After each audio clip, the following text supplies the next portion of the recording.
Oh my. Hello guys. It's nice to see you all again.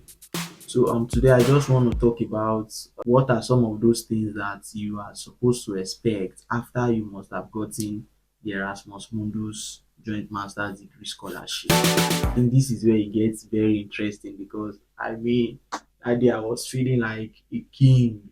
It was such an amazing experience for me and butterflies in my tummy, yeah. When the money enter me, I like it.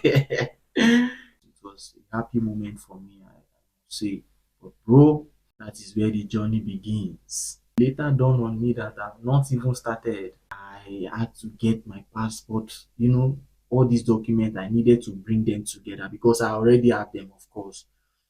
Now, some documents will definitely go to the Ministry of Foreign Affairs, and some other documents will go to the Ministry of Education. I think in Ministry of Education they authenticate, while at Foreign Affairs they legalize.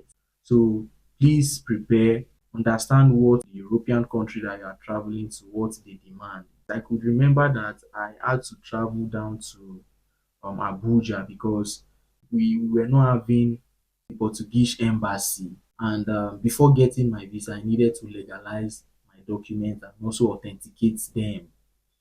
And the only place I could do this was in Abuja. So Abuja, yeah, I can. Abuja was amazing, a very beautiful federal capital territory. I went to the embassy. I think at the Portuguese embassy, it's kind of important that you have, all your documents, everything that they've requested for. They have like those list of documents that you need to gather before coming to the embassy. And I think you also book an appointment. So when you get there, you just need to comport yourself, speak, boldly. You don't need to be arrogant, but do not express fear in you because you've gotten a scholarship and it's a very beautiful thing. So explain your situation to them, talk to them, and sometimes they can try to test you because one of the consular officer over there was asking me, what am I going to Europe to do, and why do I want to do what I will be doing? Some funny questions, and I don't know. Maybe that's how they check your personality to see if you really know what you are doing, or probably if you are not up there. You get so there's a processing fee that you pay.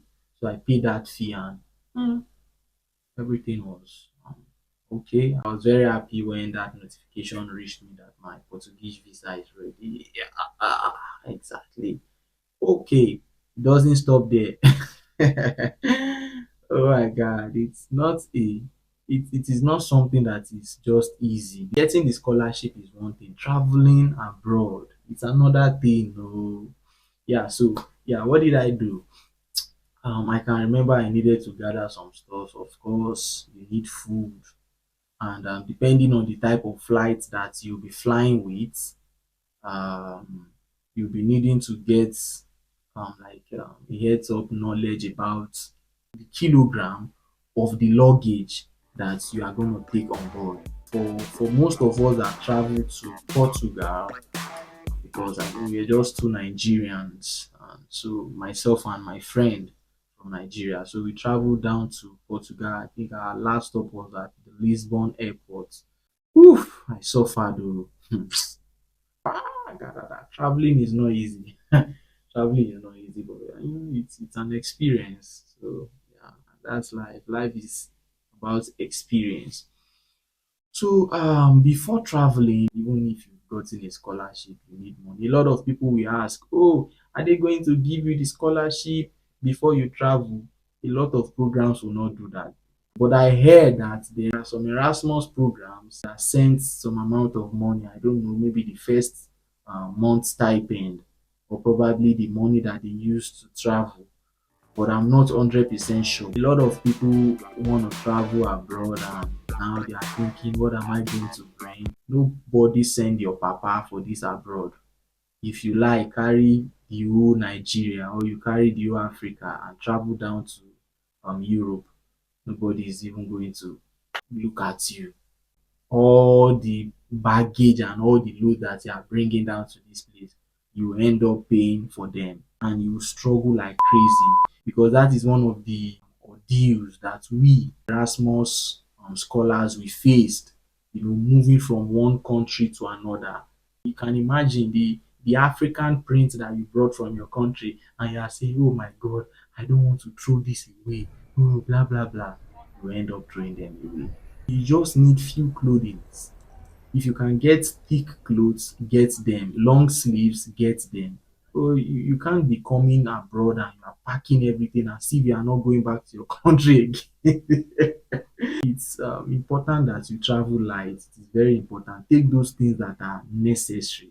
A lot of people will say even those African prints are necessary. That's your business. Because when you get into the struggle, you definitely understand what I'm talking about. You see people traveling with 5 jackets. You don't really need those jackets. You just need one jacket. You can come with maybe maximum 2 sneakers and probably a nice cover shoe. Yeah, maybe like one Brooks. Just make everything to be light, because over here they have a lot of flea markets, a lot of flea shops where you can get those clothings at cheaper prices. I used to advise people that instead of packing so many clothing, so many shoes, and some other items that you would end up not needing, why not take a lot of foodstuffs? It's important to take a lot of foodstuff, and this is why I'm saying this. In some of the European countries, they have a lot of African stores. You can get those items, but the problem is that sometimes those items are expensive. One of the biggest advantage of taking food, a lot of food, and taking less clothing is that you'll be eating your food and it will be reducing. You cannot eat your clothes. The weight of your baggage will keep reducing while you are moving. I would prioritize bringing foodstuff over bringing too many clothing, because over here I can get those clothing at cheaper prices. Just take some little clothing that can sustain you for like a month before maybe you start receiving your stipend. So this is what I did, and I'm advising you make your life to be easy. So take some of those light clothing. And for those of you that are interested in getting hoodie, you can just reach out to this clothing brand and they will figure out something that is very cool and affordable. Patronize them. They have very good material. So I've made mention of food items. Yeah, I take a lot of food items, little clothing, because bro, nobody is gonna be looking at you over here abroad and say, "Oh, yeah, you look beautiful." Yeah, they will say it. People are definitely going to comment on your Africanness. You get it's one of those things that we get a lot. But I mean, after that, you're on your own. When you are traveling, nobody is going to contribute money for your trip. So you are going to put all those many clothing in your luggage, and your luggage weight is going to increase, and definitely you are going to be the one to pay for all of them. And as a student, you don't really have that money to be paying for baggage every now and then. So you just have to be smart. Yeah.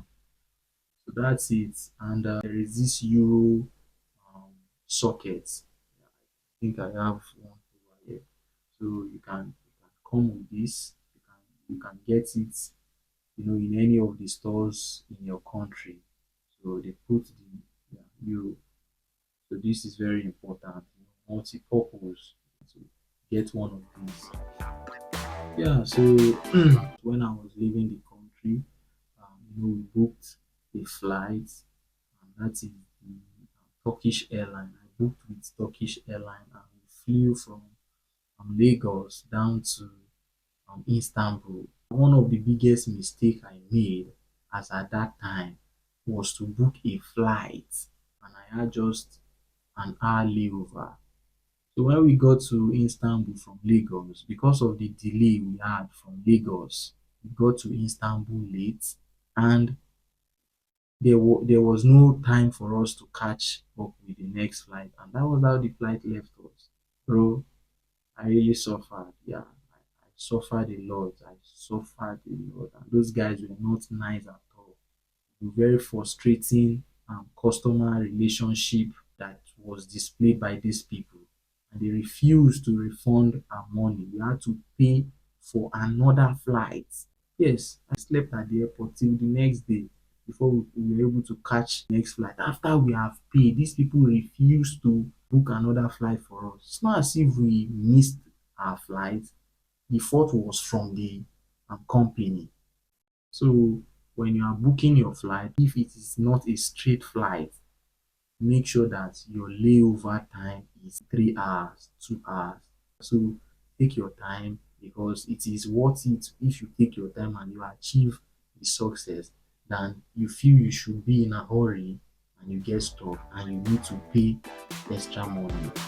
So I've said a lot, and yeah, guys, if you are yet to subscribe to my YouTube channel, please subscribe. Please subscribe to my YouTube channel. I'm begging you, subscribe to my YouTube channel. Thank you so much, and peace out.